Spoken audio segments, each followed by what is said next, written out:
School കലോത്സവത്തിന്റെ സമാപന സമ്മേളനം ഉദ്ഘാടനം ചെയ്യുന്നതിനായി ബഹുമാനപ്പെട്ട പ്രതിപക്ഷ നേതാവ് ശ്രീ VD സതീശനെ ആദരവോടെ ക്ഷണിക്കുന്നു.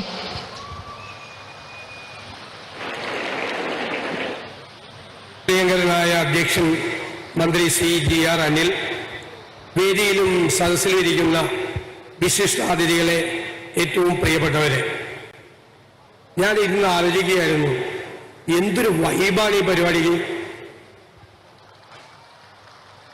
നമുക്കൊരിക്കലും ഇത്തരം ഒരു പരിപാടി നമുക്ക് കേരളത്തിൽ നമുക്ക് കാണാൻ കഴിയും.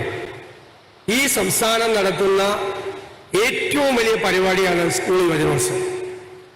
ലോകത്തിന്റെ മുമ്പിൽ നമുക്ക് അഭിമാനത്തോടെ ഒരാൾക്കും ഇതിന് കഴിയില്ല എന്ന് പറഞ്ഞുകൊണ്ട് തലയെടുപ്പോടുകൂടി പറയാൻ കഴിയുന്ന പരിപാടിയാണ് സംസ്ഥാന സ്കൂൾ യുവജനോത്സവം.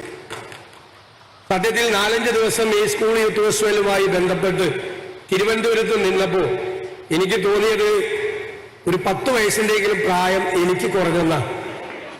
എല്ലാവരെയും ബാല്യത്തിലേക്കും കൗമാരത്തിലേക്കും അവരുടെ ഗൃഹാതുരത്വം നിറഞ്ഞ സ്മരണകളിലേക്കും എല്ലാം കൈപിടിച്ച് കൂട്ടിക്കൊണ്ടുപോകുന്നതാണ് ഈ കുട്ടികളുടെ വിസ്മയകരമായ പരിപാടികൾ എന്ന് ഞാൻ പ്രത്യേകം പറയാൻ ആഗ്രഹിക്കുന്നു.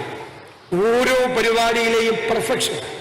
ഞാൻ ഇന്നലെ രാത്രി കിടന്നപ്പോൾ ആലോചിച്ചു, ഞാനിവിടെ ഗ്രൂപ്പ് ഡാൻസ് കാണാൻ ഈ സ്റ്റേജിൽ വന്നിരുന്നു. ഞാൻ ഓർത്തത് ഇതിന്റെ ജൂറിയെ കുറിച്ചാണ്, ജഡ്ജിമാരെ കുറിച്ചാണ്. ഇവരെങ്ങനെ മാർക്കിടും? അത്ര പെർഫെക്ഷനാണ് ഓരോ ഡാൻസും വരുന്നത്. മാർക്കിടുക എന്ന് പറയുന്നത് ഒരു ജഡ്ജിയുടെ ഏറ്റവും, ഞാൻ ഓർത്ത് ഞാനായിരുന്നെങ്കിൽ ഞാൻ എന്ത് ചെയ്യുമായിരുന്നു? എന്തൊരു ചാലഞ്ചാണ് ഓരോ ഐറ്റത്തിലും ജഡ്ജിമാർക്കും മാർക്കിടാൻ.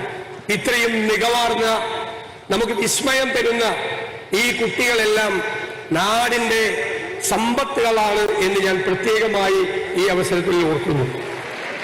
ഈ അനന്തപുരിയിൽ, ഈ തലസ്ഥാന നഗരിയിൽ നടന്ന ഈ യുവജനോത്സവം പരാതികളില്ലാതെ ഭംഗിയായി തീർക്കാൻ കഴിഞ്ഞതിന് ഞാൻ ബഹുമാന്യനായ വിദ്യാഭ്യാസ വകുപ്പ് മന്ത്രി ശ്രീ ശിവൻകുട്ടിയെയും വിദ്യാഭ്യാസ വകുപ്പിനെയും അധ്യാപക സംഘടനകളെയും ഇതുമായി ബന്ധപ്പെട്ട് പ്രവർത്തിച്ച മുഴുവൻ പേരെയും പ്രത്യേകമായി അഭിനന്ദിക്കാൻ ആഗ്രഹിക്കുകയാണ്.